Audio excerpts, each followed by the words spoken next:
ಅಶ್ವವೇಗ ಡಿಜಿಟಲ್ಗೆ ಸ್ವಾಗತ. ನಾನು ಸಚಿನ್ ಹೆಮ್ಮಕ್ಕಿ. 2024ನೇ ವರ್ಷ ಸದ್ಯದಲ್ಲೇ ಮುಗಿಯಲಿದೆ.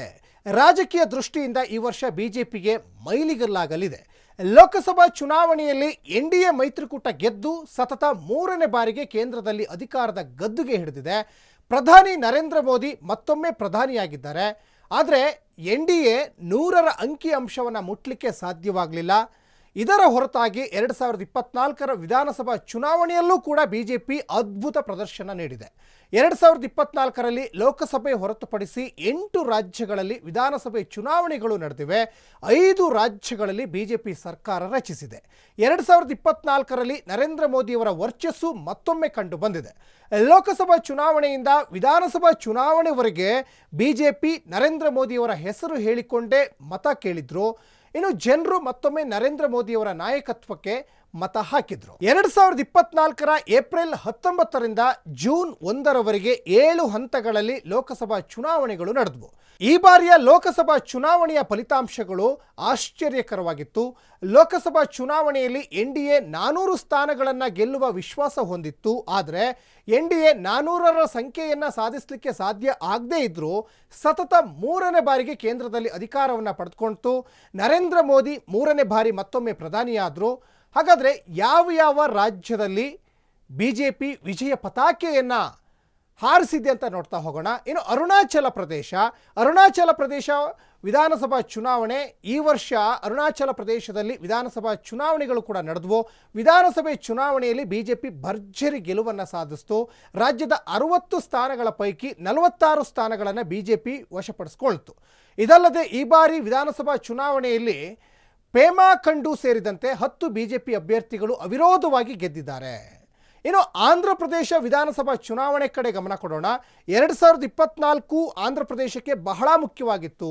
ಇಲ್ಲಿನ ವಿಧಾನಸಭಾ ಚುನಾವಣೆಯಲ್ಲಿ ಅಧಿಕಾರ ಬದಲಾವಣೆಯಾಗಿದ್ದು ಟಿಡಿಪಿ ಮುಖ್ಯಸ್ಥ ಎನ್ ಚಂದ್ರಬಾಬು ನಾಯ್ಡು ಮತ್ತೊಮ್ಮೆ ಸಿಎಂ ಆಗಿ ಪ್ರಮಾಣ ವಚನ ಸ್ವೀಕರಿಸಿದ್ರು. ವಿಧಾನಸಭಾ ಚುನಾವಣೆಯಲ್ಲಿ ವೈಎಸ್ಆರ್ ಕಾಂಗ್ರೆಸ್ ಪಕ್ಷ ಹೀನಾಯ ಸೋಲನ್ನು ಅನುಭವಿಸಿತು. ಟಿಡಿಪಿ ನೇತೃತ್ವದ ಎನ್ಡಿಎ ಮೈತ್ರಿಕೂಟ ಗೆಲುವು ಸಾಧಿಸಿದೆ. ಇನ್ನು ಒಡಿಶಾ ವಿಧಾನಸಭಾ ಚುನಾವಣೆ ಕಡೆಗೆ ಕಣ್ಣು ಹಾಯಿಸೋದಾದರೆ, ಒಡಿಶಾ ರಾಜ್ಯದಲ್ಲಿ 24 ವರ್ಷಗಳ ಕಾಲ ಅಧಿಕಾರದಲ್ಲಿದ್ದ ನವೀನ್ ಪಟ್ನಾಯಕ್ ಅವರ ಬಿಜೆಡಿ ಈ ವರ್ಷ ಅಧಿಕಾರವನ್ನು ಕಳೆದುಕೊಳ್ತು.